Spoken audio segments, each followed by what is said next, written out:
Hi friends, இன்றைக்கி ஒரு இன்ட்ரெஸ்டிங்கான ஒரு வீடியோத்தை நான் ஷேர் பண்ணியிருக்கிறேன். காலையில் ஒரு 11:30 மணிக்கு மேலேருந்து சாயங்காலம் ஒரு 5:30 மணி வரைக்கும் இன்றைக்கி என்னுடைய வேலைகள் எல்லாம் எப்படி போயிட்டுருந்ததுங்கிறத நான் இந்த வீடியோவில் ஷேர் பண்ணியிருக்கேன். இதில் வந்து பார்த்திங்கன்னா ஒரு 2 பொடி ரெசிபி, அதுக்கப்புறம் வந்து ரொம்ப ஹெல்த்தியான ஒரு கஞ்சி மிக்ஸ் வந்து நான் ஷேர் பண்ணியிருக்கேன். ஒரு நாள் முழுக்க என்னுடைய வேலைகள் எல்லாம் எப்படி இருக்குங்கிறத ஒரு 3 விலாகாக நான் ஷேர் பண்ணியிருக்கிறேன். இது இன்றைக்கி கடைசி விலாகு. ஆல்ரெடி 2 வீடியோஸ் வந்து நான் ஷேர் பண்ணியிருக்கேன். அதோட லிங்க் வந்து நான் டிஸ்கிரிப்ஷனில் கொடுக்குறேன், செக் பண்ணி பாருங்கள். லாஸ்ட்டு வீடியோவில் என்னுடைய மார்னிங் ரொட்டீன் வரைக்கும் வந்து நான் ஷேர் பண்ணியிருந்தேன். அதுக்கப்புறமா வந்து பார்த்திங்கன்னா கொஞ்சம் நேரம் ரெஸ்ட் எடுத்துகிட்டு ஒரு 11:30 மணிக்கு மேலே திருப்பி என்னோடய வேலைகள் வந்து ஸ்டார்ட் பண்ணிவிட்டேன். கிளாஸ்க்கு போகிற மாரி இருந்தேன்னா இந்த வேலைகள் எல்லாமே மதிய டைமில் செய்கிற மாதிரி இருக்கும். இன்றைக்கி கிளாஸ் போகலங்கிறனால நான் காலையில் வந்து செய்கிறேன். ஏன்னா மதியத்துக்கு மேலே மற்ற வேலைகள் கொஞ்சம் இருக்குது, அதெல்லாம் வந்து பார்க்க வேண்டியது இருக்குது. வீடியோஸ்க்கு இடையில் அப்பப்போ சின்ன சின்ன டிப்ஸும் வந்து நான் ஷேர் பண்ணியிருக்கேன். கண்டிப்பாக உங்களுக்கு யூஸ்ஃபுல்லாக வந்து இருக்கும். இது புதுசாக கல்யாணம் ஆகிறவங்களுக்கு ரொம்பவே யூஸ்ஃபுல்லாக வந்து இருக்கும். கண்டிப்பாக ட்ரை பண்ணி பாருங்கள். ஃபஸ்ட்டு வந்து பார்த்திங்கன்னா ஒரு ஸ்டவ்வில் வந்து ரேஷனில் வாங்கிட்டு வர எண்ணெய் நான் அப்படியே யூஸ் பண்ண மாட்டேன். அதில் இருக்கிற பித்தத்தை எடுத்து தான் வந்து யூஸ் பண்ணணும். அது அப்போ தான் கொஞ்சம் வந்து உடம்புக்கு நல்லது. அதுக்கு வந்து பார்த்திங்கன்னா ஒரு துண்டு இஞ்சும் கொஞ்சமாக புளியும் வந்து சேர்த்துட்டு அதை அந்த அடுப்பில் வச்சுட்டு அதை நல்லா வந்து எண்ணெய் நல்லா காஞ்சி அந்த புளி எல்லாமே கொஞ்சம் கருப்பாக ஆகணும். அந்த அளவுக்கு அது வந்து நல்லா கொஞ்சம் வந்து கொதிக்க வைக்கணும். இந்த அடுப்பில் வந்து பார்த்திங்கன்னா இட்லி பொடிக்கு தான் வந்து ரெடி பண்ணிகிட்ருக்கேன். ஒரு கப்பு வந்து கடலைப்பருப்பு, எந்த கப்பில் எடுக்கணும் அதே கப்பில் 1/4 கப்பு வந்து மல்லி சேர்த்துருக்குறேன். இன்றைக்கி வந்து கருப்பு உளுந்து தான் வந்து இதில் வந்து சேர்க்க போகிறேன். கருப்பு உளுந்து கஞ்சி பவுடர் வந்து ரெடி பண்ணணும். அதனால் அது தனியாக வறுத்துக்கலான்னு சொல்லிட்டு ஃபஸ்ட்டு வந்து கடலைப்பருப்பும் மல்லி மட்டும் வறுத்துட்ருக்கிறேன். இந்தமாரி பொடி ஐட்டம்லாம் நம்ம வறுக்கணும்னா கொஞ்சம் ஸ்லோ ஃப்ளேம்லேயே வச்சு வறுப்படணும். நான் அதை வறுத்துக்கிட்டு இன்னொரு கேப்பில் வந்து பார்த்திங்கன்னா காஞ்ச மிளகாய் வாங்கிட்டு வந்தது அப்படியே தான் இருந்தது. இப்போ வந்து பொடிக்கும் வந்து தேவைப்படும். அதுக்கு வந்து காம்பு கிள்ளிட்டுருக்குறேன். மற்றபடி எல்லாத்தையுமே காம்பு கிள்ளியே கொஞ்சம் காய வச்சு எடுத்து வச்சிட்டோம்னா சமைக்கும் போது இந்த வேலை இருக்காது, டக்குன்னு எடுத்து யூஸ் பண்ணிக்கலாம். இல்லை இன்னொரு டிப் என்னென்னு பார்த்தீங்கன்னா, காஞ்ச மிளகாய் வந்து ஒரு மிளகாவை 2-3 கட் பண்ணி பாக்ஸில் வந்து கொஞ்சம் நிறைய ஸ்டோர் பண்ணி வச்சுட்டிங்கன்னா சமைக்கும் போது ரசத்துக்கு சாம்பாரத்துக்குலாம் தேவைப்படும் போது டக்குன்னு எடுத்து யூஸ் பண்ணிக்கலாம். அப்போ போய் நம்ம கிள்ளிக்கிட்டு இருக்கும்போது தெரியாதனமாக நம்ம அந்த கை வாஷ் பண்ணாமல் முகத்தில் கை வச்சுட்டா கூட எரிய ஆரம்பிச்சிடும். அதனால் இதேமாரி ட்ரை பண்ணி பாருங்கள். இந்த சின்ன சின்ன வேலைகளை நம்ம ஃபஸ்ட்டே கொஞ்சம் செஞ்சு வச்சிட்டோம்னா நம்மளுக்கு சமைக்கும் போது கொஞ்சம் ஈஸியாக இருக்கும், வேலையும் டக்குன்னு ஈஸியாக முடியும். எங்கள் வீட்டிலலாம் பார்த்திங்கன்னா எங்கள் அம்மா, எங்கள் பாட்டி, அக்காலாம் என்ன பண்ணுவாங்கன்னா, அஞ்சரை பெட்டியில் நம்ம இந்த மிளகு, ஜீரகம், இந்த சோம்பு எல்லாமே போட்டு வச்சுருப்பீங்களா, அதுமாதிரி ஒரு தட்டு மூட கொடுத்துருப்பாங்க பாருங்கள், உள்ளக்க ஒரு முடி. அதில் வந்து பார்த்திங்கன்னா இந்த காஞ்ச மிளகாய் காம்பு எடுத்து சில சமயம் அப்படியே வச்சுருப்பாங்க, இல்லாட்டா கட் பண்ணி வச்சுருப்பாங்க. ரசத்துக்கு சாம்பாருக்கு தாளிக்கும் போது அந்த ஒரு 5 டப்பி எடுத்தாலே போதும், அதில் எல்லாமே இருக்கும், எடுத்து டக்குன்னு தாளிச்சுப்பாங்க. அது கொஞ்சம் இன்னும் கொஞ்சம் வேலை ஈஸியாக இருக்கும். இப்போ இதில் வந்து கடலைப்பருப்பு மல்லி ஓரளவு வறுப்பட்டதுக்கப்புறமா இல்லை காரத்துக்கு தேவையான அளவுக்கு வந்து காஞ்ச மிளகாவும், இது கூடவே வந்து ஒரு ஸ்பூன் வந்து ஜீரகமும், எள்ளு எவ்வளோ இருந்தாலும் வந்து சேர்த்துக்கலாம். நான் கொஞ்சம் கம்மியாக தான் இருந்தது. கொஞ்சமாக வந்து பார்த்திங்கன்னா புளியோதரை பொடிக்கு மட்டும் ரவுண்டு எடுத்து வச்சுட்டு மீதி இதில் வந்து சேர்த்துட்டு ஒரு 2 நிமிஷம் வறுப்பட்டாலே போதும். அதுக்கப்புறமா தனியாக எடுத்து வச்சுட்டு அதுக்கப்புறம் வந்து பார்த்திங்கன்னா நான் உளுந்து வந்து வறுத்துக்க போகிறேன். உளுந்து கஞ்சிக்கு மாவு வந்து காலியாகிடுச்சு. இப்போ அதுக்கு வந்து வறுக்கணும். சரி, இது கூட வந்து இப்போ வந்து உளுந்து சேர்த்து வறுக்கணும், அப்புறம் கஞ்சிக்கு தனியாக வறுக்கணும் அப்படிங்கிறனால தான் ஒரேடியாக வந்து பார்த்திங்கன்னா தனியாகவே உளுந்து வறுத்துக்கலான்ட்டு ஃபஸ்ட்டு இது வறுத்துட்டு அதுக்கப்புறம் உளுந்து வறுத்துக்க போகிறேன். உளுந்து கஞ்சி வந்து பார்த்திங்கன்னா ரொம்ப ரொம்ப நல்லதுங்க. இடுப்புக்கு வலு கொடுக்கக்கூடியது. வீட்டில் பொம்பளை பசங்க இருந்தாங்கன்னா கண்டிப்பாக கொடுங்க. வீட்டில் சின்னவங்கலேருந்து பெரியவங்க வரைக்கும் எல்லாருமே வந்து குடிக்கலாம். நான் வந்து பார்த்திங்கன்னா இட்லிக்கு மாவு அரைக்கும் போது அந்த உளுந்து மாவையும் எடுத்து வந்து கஞ்சி பாயசம் மாரி வந்து வைப்பேன். சில சமயம் இதுமாரி வறுத்துட்டு இதுலேயும் கூட நான் வந்து உப்பு போட்டும் வைப்பேன், வெல்லம் போட்டும் பாயசம் மாரி வந்து வச்சுக்கிறது. அதாவது பாசிப்பருப்பு நம்ம பாயசம் பிள்ளைங்களா அதேமாரி வந்து வச்சுக்கிறது. எப்படி வச்சாலுமே வந்து நல்லா தான் இருக்கும். உளுந்தும் வறுத்துட்டேன். அதுக்கப்புறம் பார்த்திங்கன்னா மிளகாய் வந்து காம்பு கிள்ளினதெல்லாம் கொஞ்சம் எடுத்துகிட்டு வந்து வெயிலில் வச்சுட்டேன். காலையில் வந்து பார்த்திங்கன்னா எண்ணெய்லாம் காலியானதுனால அது எல்லாத்தையும் வந்து பாத்திரம்லாம் கழுவி வெயிலில் நல்லா காய வச்சுட்டேன். இப்போ வந்து எண்ணெய் காஞ்சிட்ருக்குது பாருங்கள். நல்லா அந்த புளியெலாம் வந்து நல்லா கருப்பாகிடுச்சு. எண்ணெய் லைட்டாக வந்து கொதிக்க ஆரம்பிச்சிச்சு. இப்போ இந்த ஸ்டேஜில் ஸ்டவ் ஆஃப் பண்ணிடலாம். அதை ஆஃப் பண்ணிவிட்டு அதுக்கப்புறமா பார்த்திங்கன்னா புளியோதரை பொடிக்கு வந்து ரெடி பண்ணிகிட்ருக்கிறேன். இதுக்கு வந்து பார்த்திங்கன்னா 4 ஸ்பூன் வந்து கடலைப்பருப்பு, 2 ஸ்பூன் உளுத்தம்பருப்பு, மல்லி வந்து பார்த்திங்கன்னா 4 ஸ்பூன் வந்து போடணும். என்கிட்ட கம்மியாக இருக்கிறனால இருக்கிறது அப்படியே வந்து போட்டுட்டேன். புளியோதரை பொடிக்கு மல்லி கொஞ்சம் அதிகமாக இருந்தால் தான் வந்து நல்லா வாசனையாக இருக்கும். இது கூடவே வந்து கொஞ்சமாக கருவேப்பிலையும் வந்து சேர்த்துட்டு லோ ஃப்ளேம்லேயே வச்சு கொஞ்சம் வாசனை வர அளவுக்கு வந்து வறுத்துக்கணும். இதில் வந்து கடைசியாக வந்து பார்த்திங்கன்னா கொஞ்சமாக மிளகு, ஜீரகம், வெந்தயம், எள்ளு இது சேர்த்து வந்து கடைசியாக தான் வறுக்கணும். ஏன்னா அதெல்லாம் சீக்கிரம் வறுப்பட்டுடும். அதனால் வந்து இது ஓரளவு ஒரு 3/4 வறுப்பட்டதுக்கப்புறமா கடைசியாக அதெல்லாம் சேர்த்துட்டு வறுத்துக்க போகிறேன். இட்லி பொடிக்கு வந்து நான் 2 கிளாஸ் வந்து உளுத்தம்பருப்புக்கு 1 கிளாஸ் கடலைப்பருப்பு, 1/4 கிளாஸ் வந்து மல்லி சேர்த்துருக்கிறேன். அதுக்கப்புறம் ஜீரகமும் எள்ளும் வந்து சேர்த்துருக்கேன். இது கூடவே தேவையான அளவுக்கு உப்பும் அதுக்கப்புறமா பெருங்காயத்தூள் சேர்த்துட்டு அரைக்க வேண்டியதான். நான் இப்படி தான் வந்து இட்லி பொடி அரைக்கிறது. இதிலே கருவேப்பிலை இருந்தால் கருவேப்பிலை நிறைய சேர்த்துப்பேன். கருவேப்பிலை இன்றைக்கி ரொம்ப கம்மியாக இருந்ததுனால நான் அதை வந்து புளியோதரை பொடிக்கு வந்து சேர்த்துட்டேன். காலையில் ஏஞ்சதுலேருந்து கரெக்டாக அந்த ஒரு 10 மணி வரைக்கும் கண்டிப்பாக எல்லாருக்குமே வந்து ஹரிபரியாக தான் வந்து வேலைகள் இருந்துக்கிட்டே இருக்கும். எல்லா வேலையும் முடிச்சுட்டு சாப்பிட்டுட்டு கொஞ்சம் நேரம் வந்து நல்லா ரெஸ்ட் எடுங்க. அதுக்கப்புறமா வந்து மீதி நிறைய வேலைகள் இருக்கும். உங்களுக்கே தெரியும், வீட்டில் வந்து எதனாவது நம்ம வேலை பெண்டிங் வச்சுருப்போம். அந்த வேலைகளை வந்து பார்த்திங்கன்னா மேக்ஸிமம் இந்தமாரி டைமிங்கில் வந்து பண்ணுங்கள். உங்களுக்கு தூக்கம் வராமல் இருக்கும். இல்லைன்னா மதிய டைமில் உங்களுக்கு வந்து தூக்கம் வருது, தூங்காமல் இருக்கணும்னு நினச்சிங்கன்னா நீங்கள் வீடை வந்து க்ளீன் பண்ணலாம். அப்படி இல்லைனா எதனாவது ஒரு கிராஃப்ட் ஒர்க் வந்து பண்ணலாம். இல்லை சமையலுக்கு ப்ரிப்ரேஷன் வேலைகள் வந்து பண்ணலாம். நிறைய பெண்டிங் வேலைகள் வச்சுருப்பீங்க. அதை வந்து ஏதாவது ஒவ்வொரு நாளைக்கும் ஒவ்வொரு வேலைகள் எடுத்து வந்து செஞ்சு பாருங்கள். கண்டிப்பாக உங்களுக்கு மதிய டைமில் வந்து தூக்கமே வராது.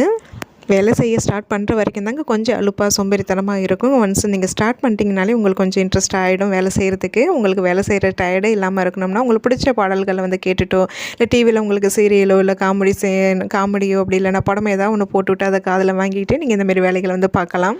மேக்ஸிமம் நான் வந்து டிவி பார்க்குறது கிடையாது. சாப்பிட்ற நேரத்தில் கொஞ்சம் நேரம் வந்து பார்ப்பேன். முக்கியமாக பிடிச்சது மட்டும்தான் வந்து டிவியில் பார்ப்பேன். அவ்வளோவா நான் டிவிக்கு அடிக்ட் கிடையாது. ஒரு சிஸ்டர் கூட வந்து கமெண்ட் பண்ணியிருந்தாங்க, நான் ரொம்ப டிவி பார்க்குறேன், ரொம்ப அடிக்ட் ஆகிட்டேன், எனக்கு டிவி பார்க்காம இருக்க முடியல, டிவி பார்க்காம இருக்க ஏதாவது டிப்ஸ் இருந்தால் சொல்லுங்கன்னு வந்து சொன்னீங்க. அதுமாரி ஃபோனுக்கு அடிக்ட் ஆனவங்க நிறைய பேர் இருப்பீங்க. நிறைய ஃபோன் வந்து பார்ப்பீங்க. அதுமாரிலாம் வந்து பண்ண வேண்டாம். உங்களுக்கு வந்து நீங்கள் உங்களை எப்போதுமே பிஸியாகவே வந்து வச்சுக்கோங்க. ஏதாவது வீட்டில் இருந்தீங்கன்னா ஏதாவது ஒரு வேலைகள் வந்து பண்ணிகிட்டே இருங்க. உங்கள் வீடை வந்து நீங்கள் அழகாக டெக்கரேட் வந்து பண்ணலாம். நீங்கள் வந்து எதாவது கிராஃப்ட் ஒர்க் பண்ணுங்கள், இல்லாட்டா வந்து பெயிண்டிங் பண்ணுங்கள். அப்படி இல்லைன்னா எதனா ஒரு உங்களுடைய ட்ரெஸ்லாம் வைக்கிறதுக்கு இப்போ நான் காமிச்சிருக்கேன் பார்த்தீங்களா, ஷெல்ஃபில் ஆர்கனைசர், அதெல்லாம் நீங்கள் இல்லைன்னா அதெல்லாம் அந்த பாக்ஸ் வாங்கிட்டு வந்து அதுமாரி ஐட்டம்லாம் கூட பண்ணலாம். அதெல்லாம் ஒரு சின்ன சின்ன டிப்ஸ் தான். டிவி, ஃபோன் அடிக்ட்லேருந்து நீங்கள் கொஞ்சம் மாறணும்னு நினச்சிங்கன்னா கண்டிப்பாக அதுலேருந்து உங்கள் மைண்ட் செட்டை மாற்றி கொண்டு வாங்க. டெய்லரிங் கிளாஸ் போங்க, ஆரி கிளாஸ் போங்க. அதோட பெஸ்ட்டு என்னென்னு கேட்டிங்கன்னா யூடியூப் கூட நீங்கள் ஸ்டார்ட் பண்ணலாங்க. யூடியூப் ஸ்டார்ட் பண்ணிங்கன்னா நீங்கள் ரெசிபி வீடியோவில் என்னமாரி விலாகோ எது வேணாலும் நீங்கள் வந்து போடுங்க. உங்களோட விருப்பம் தான். இப்போ இது எல்லாமே நான் பண்ணுறது தான் வந்து சொல்கிறேன். நிறைய வந்து சிறு தொழில், கைத்தொழில் வீட்டில் இருந்தபடியே பண்ணுறதெல்லாம் இருக்குது. நீங்கள் அதில் உங்களுக்கு எதில் இன்ட்ரெஸ்ட்டோ அதில் வந்து கவனம் செலுத்தி நீங்கள் அந்த லைனுக்கு வந்துட்டிங்கனாலே உங்களுக்கு வந்து வேறு எதுலையுமே சிந்தனை போகாதுங்க. வீட்டில் இருந்தபடியே நாமளும் கண்டிப்பாக வந்து சம்பாதிக்கலாம். நம்ம மூலிமா வந்து வருமானம் நம்ம ஈட்டி நம்ம ஹஸ்பண்டுக்கு கொஞ்சம் வந்து ஹெல்ப் பண்ணலாம். அவங்களும் கொஞ்சம் சந்தோஷப்படுவாங்க. இருந்தாலுமே நம்ம அந்த ஹஸ்பண்டை தான் எதிர்பார்க்குற மாதிரி இருக்கும். அதேமாரி இல்லாமல் நம்மளும் வந்து வீட்டில் இருந்தபடியே சம்பாதிச்சு நம்ம தேவைக்குள்ள நம்மளே கூட பூர்த்தி செஞ்சுக்கலாம். அது ஒரு தனி சந்தோஷம்தான். பசங்களுக்கு கேட்குறத வாங்கி கொடுக்கலாம், நம்ம நினைக்கிறத வாங்கலாம். அப்படி இல்லைன்னா கூட செலவுகள் மற்ற என்னென்ன இருக்கோ எல்லாமே அவங்க பார்த்துக்கிட்டாலுமே நம்ம சம்பாதிக்கிறது ஏதோ ஒரு சேவிங்ஸில் கூட நீங்கள் வந்து போடலாம். எல்லாமே வந்து நம்மளோட விருப்பம்தான். நகை சீட்டு போடலாம், அப்படி இல்லைனா சீட்டு பணம் வந்து கட்டலாம், அப்படி இல்லைனா மகளிர் குழுவில் வந்து நீங்கள் சேர்ந்து நீங்கள் வந்து பணம் கட்டலாம். நிறைய இருக்குங்க. பசங்க பேரில் சுகன்யா சமிருத்தி ஸ்கீமு, போஸ்ட் ஆஃபீஸில் பணம் போடுறது நிறைய இருக்குது. இது மூலிமா நீங்கள் சேமிப்பை வந்து நீங்கள் வந்து ஸ்டார்ட் பண்ணலாம். எனக்கு தெரிஞ்ச 1-2 விஷயங்கள் தான் நான் ஷேர் பண்ணியிருக்கிறேன். கண்டிப்பாக வந்து இதெல்லாம் வந்து நீங்கள் ட்ரை பண்ணி பார்க்கலாம். எங்கேயோ ஸ்டார்ட் பண்ணி எங்கேயோ வந்து முடிச்சுட்டு சரி ஏதோ ஒரு 1-2 டிப்ஸு சொன்ன ஒரு சந்தோஷம். இல்லை யாராவது ஒருத்தங்க ஃபாலோ பண்ணால் கூட எனக்கு ரொம்ப சந்தோஷம்தான். வீடியோவில் என்ன நடக்குதுங்க உங்களுக்கு பார்த்துருப்பீங்க. இந்த பொடி ஐட்டெல்லாம் அரைச்சதுக்கப்புறமா கையோடு வந்து மிக்சியெல்லாம் தொடச்சி விட்டுட்டோம்னா கொஞ்சம் பார்க்க நீட்டாக இருக்கும். அந்த வேலையை முடிச்சு கையோடவே வந்து பார்த்திங்கன்னா எல்லாத்தையும் வந்து பாட்டிலில் கொட்டி அந்த இடத்துல எடுத்து வச்சுட்டேன். டைம் ஆகிடுச்சு. சாப்பிட்டுட்டு அதுக்கப்புறமா வெற்றிக்குட்டியை கூட்டிகிட்டு வந்துட்டு கொஞ்சம் நேரம் வந்து ரெஸ்ட் எடுக்க வந்துட்டேன். அதுக்கப்புறம் கொஞ்சம் நேரம் ரெஸ்ட் எடுத்துகிட்டு சாதனா கூட்டிகிட்டு போய் டியூஷனில் விட்டுட்டு அதுக்கப்புறமா மற்ற வேலைகள் நிறைய இருக்குது, அதெல்லாம் வந்து பண்ணணும். எனக்கு வந்து பார்த்திங்கன்னா வேலைகள் கரெக்டாக இருக்குங்க. இந்த 3 மணிக்கிட்டலாம் எனக்கு வந்து நல்லா தூக்கம் வரும், தூங்கணுன்னு இருக்குங்க, ஆசையாக தான் இருக்கும். என்ன ஒன்று எனக்கு தூங்குனா நல்லா ஒரு 2 மணி நேரம் 3 மணி நேரம் தூங்கணும்னு நினைப்பேன். அது முடியாது. எனக்கு இந்த 1 மணி நேரம் தூங்கி எந்திரிச்சேன்னா தூங்கின மாதிரியே வந்து ஆகாதுங்க. தலைவலி வந்துடும். அதனால நான் மேக்ஸிமம் அதே டைமில் தூங்குறதில்ல. அப்படியே தூங்கினாலும் எங்கள் வீட்டில் பசங்க இருந்தாங்கன்னா என்னை தூங்கவும் விட மாட்டாங்க. அதனால் பகலில் மேக்ஸிமம் நான் தூங்குறதே கிடையாது. வெற்றிக்குட்டி ஸ்கூல் விட்டு வந்தானா பார்த்திங்கன்னா ஒன்று டிவி பார்ப்பான், அப்படி இல்லைனா வந்து லேப்டாப் எடுத்து வச்சுட்டு அதில் ஏதாவது அரைஞ்சிட்டு இருப்பாங்க.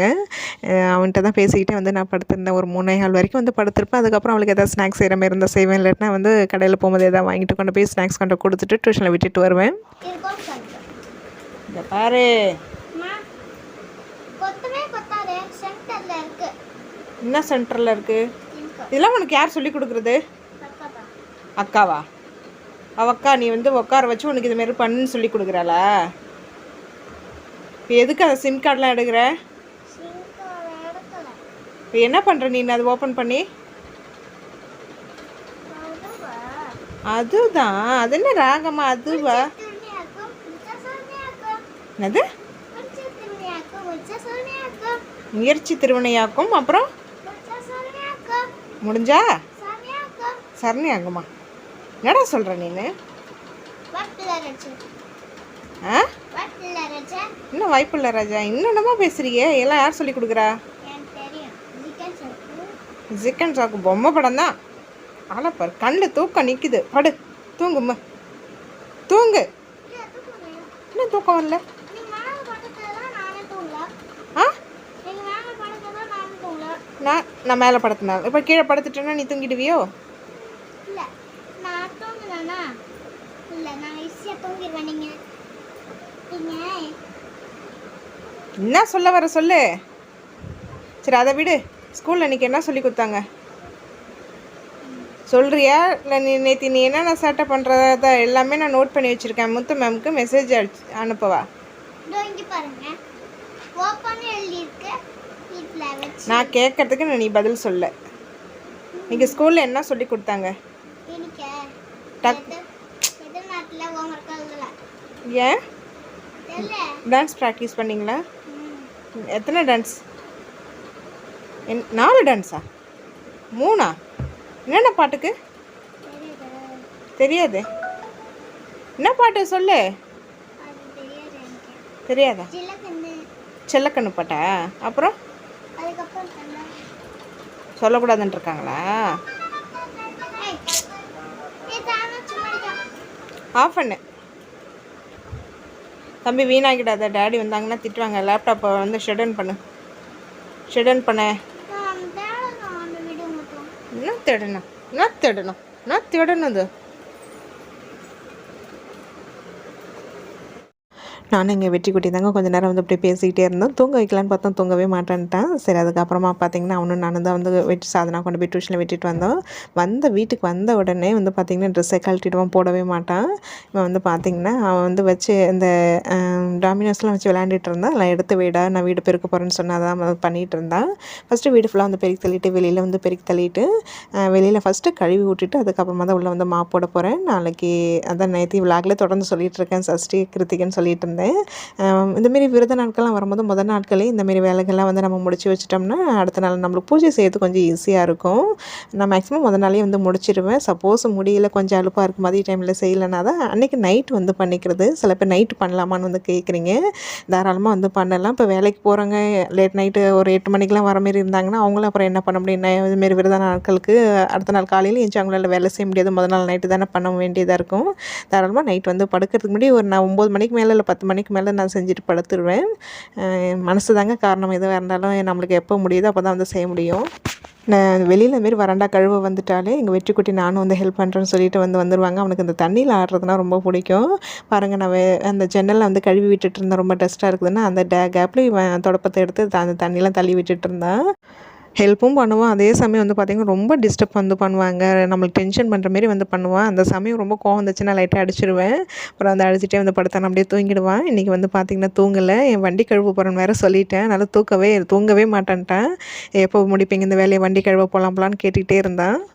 வெளியில் கழுவுறது உள்ள துடைக்கிற வேலை முடிச்ச கையோடு வந்து பார்த்திங்கன்னா பூஜை பாத்திரங்கள் இருந்தது. அதையும் வந்து தேய்ச்சி வச்சுட்டேன். நைட்டு தான் வந்து மஞ்சள் குங்குமம் வைப்பேன். அப்படி இல்லைன்னா காலையில் தான் வந்து வைப்பேன். மூடு எப்படி இருக்கோ அது தகுந்த மாதிரி தான் அந்த வேலையும் போகும். அது முடிச்சுட்டு கீழே வண்டி கழுவலான்னு வரும்போது தான் பார்த்திங்கன்னா காலையிலேருந்து சில்கியை பார்க்கவே இல்லைங்க. காலையிலேருந்து மனசு கொஞ்சம் கஷ்டமாக இருந்தது. சில்கி எங்கே போச்சுன்னு தெரியல, என்னாச்சுன்னு தெரியலையே அப்படின்னு சொல்லிட்டு நினச்சிட்டே இருந்தேன். டக்குன்னு வெளியில் நின்றுட்டு இருந்தது. பார்த்துருந்தாங்க, ரொம்ப சந்தோஷமாயிடுச்சு. அது கொஞ்சம் நேரம் காணாமல் இருந்தாலே எனக்கு என்னமோ மனசுக்கு ரொம்ப கஷ்டமாக இருக்குது. பார்த்ததுமே ரொம்ப ஹாப்பி ஆகிடுச்சு. அதுக்கப்புறம் வெற்றிக்குட்டி பிஸ்கட் எடுத்துகிட்டு சொல்லி போட்டு விட்டுட்டு இருந்தேன். என்னாச்சு உனக்கு? என்னாச்சு? எவ்வளோ அழுக்கு பாரு உன் மேலே. எம்மா அழுக்கு தட்டுனா தூசு தான் போகுது. குளிக்கிறியா? நீ குளிக்கிறியா? என்னாச்சு? சாப்பிடல பிஸ்கட்டு? என்ன செய்யுறதுக்கு? எங்கே போன? காலிலேருந்து எங்கே போன? காலிலேருந்து எங்கே போனேங்கிற? பாத்தியா? காலைல பாத்தியா? அது எங்கேயோ போச்சேன், பதில் சொல்லுது பாரு. எங்கே போன காலிலேருந்து? ஹோய் பாரு, எது பதில் சொல்லுது. அதுக்கு எதுவும் பிடிக்கலடா, அதுக்கு எதுவும் செய்யுதுடா. பசி இல்லையா உனக்கு?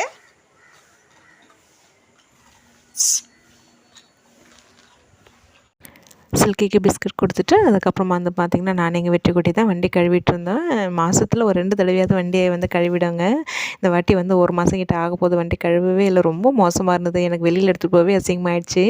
சரி இன்றைக்கி எப்படியும் கழுவி தான் ஆகணும், எவ்வளோ வேலை இருந்தாலும் பரவாயில்ல கழுவியே ஆகணும்னு சொல்லிட்டு அந்த வேலையும் கையோடு வந்து முடிச்சுட்டேன். காலையிலேருந்து கொஞ்சம் வேலையாக தான் இருந்தது. அப்பப்போ இடையில ரெஸ்ட் எடுத்து தான் இந்த வேலையை பார்த்துட்டு இருந்தேன். இருந்தாலும் கொஞ்சம் டயர்டாக தான் இருக்குது. வந்து பார்த்திங்கன்னா மேலே ஃபுல்லாக வண்டி கழுவுனதுனால ஈரமாயிடுச்சு. குளிச்சுட்டு வந்து அதுக்கப்புறம் ஒன்றும் வேலை இல்லைங்க. நைட்டு டிஃபன் செய்கிற வரைக்கும் ரெஸ்ட்டு தான். இதுவே டயர்டானதுனால இப்போ சாதனா அப்பாவை தான் அவளை கூட்டிகிட்டு வர சொல்லிவிட்டு அவங்க கூட்டிகிட்டு வந்துடுவாங்க. நல்லா நான் குளிச்சுட்டு நைட்டி வந்து போட்டாச்சு. வந்து பார்த்திங்கன்னா ஒன்றும் வேலை இல்லை. அவள் வர வரைக்கும் வெளியில் நானும் எங்கள் வெற்றி குட்டி தான் வந்து உட்காந்துருந்தோம். கழுவி விட்டதுமே வராண்டா பார்க்குறதுக்கு அவ்வளோ அழகாக நீட்டாக இருந்ததுங்க. சுத்தமாக இருந்தது. பார்க்கவே எனக்கே ஆசையாக இருந்தது. கொஞ்ச நேரம் வெளியில் இருந்துட்டு அதுக்கப்புறம் அங்கே வந்ததுக்கப்புறமா எல்லோரும் டீ போட்டு குடித்தோம். ஸ்நாக்ஸ் இன்றைக்கி எது வந்து பண்ணல. பிஸ்கட் ப்ரெட் இருந்தது, அதோட விட்டாச்சு. காலையில் ஒரு 11:30 மணிக்கு மேலேருந்து சாயங்காலம் வரைக்கும் இன்றைக்கி என்னோடய வேலைகள் எல்லாமே இப்படி தான் போயிட்டுருந்தது. இதில் நான் சொல்லியிருக்கிற 1-2 டிப்ஸ் கண்டிப்பாக உங்களுக்கு யூஸ்ஃபுல்லாக வந்து இருக்கும், பிடிச்சிருக்கும்னு நினைக்கிறேன். உங்களுக்கு இந்த வீடியோ பிடிச்சிருந்தால் லைக் பண்ணுங்கள். ரொம்ப பிடிச்சுன்னா நம்ம சேனலை சப்ஸ்கிரைப் பண்ணிக்கோங்க. தேங்க்ஸ் ஃபார் வாட்சிங்.